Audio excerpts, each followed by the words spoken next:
6 অ্যাম্পিয়ারের 4টা lithium iron phosphate battery দিয়ে একটা 12 ভোল্টের প্যাক তৈরি করছি আমার একটা চার্জার ফ্যান চালানোর জন্য।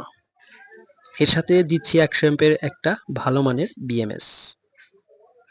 তো এখানে আমি কম দামে 40 অ্যাম্পিয়ারের বিএমএস দেইনি এই কারণে যে এই বিএমএস গুলো কোনোভাবে শর্ট হলে নষ্ট হয়ে যায়। তা আমার কাছে থাকা স্পট ওয়েল্ডার দিয়েই আমি এই ব্যাটারি প্যাকটা তৈরি করব। তো আমার কাছে ভালো মানের নিকেল আছে, সেগুলো দিয়েই আমি কাজ করব। আর বলে রাখি যে এই ব্যাটারি প্যাকটা আমি 100 অ্যাম্পিয়ারের বিএমএস দেওয়ার কারণ হলো আমার যেই ভাই এই ব্যাটারি প্যাকটা নিবে সে বলেছে তাকে যেন ভালোটা দেওয়া হয়।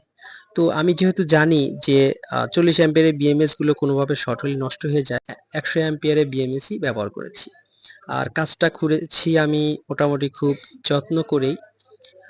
আর এই ব্যাটারি প্যাকটা ব্যবহার করা হবে ওয়ালটনের চার্জার ফ্যানে।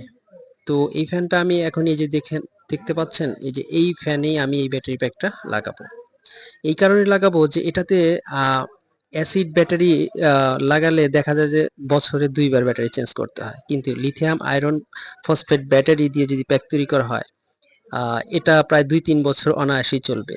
আর এটা লোড টেস্ট করেও আমি দেখেছি প্রায় 6 ঘন্টার মতো ফুল স্পিডে চলে। আর প্রথমে ব্যাটারি প্যাকটা বানাতে আমার বিএমএসটা প্রবলেম হয়েছিল, তাই নতুন করে আরেকটি বিএমএস দিয়ে আমি ব্যাটারি প্যাকটা তৈরি করছি। তাই এই প্যাকটাও আমি আপনাদেরকে দেখালাম।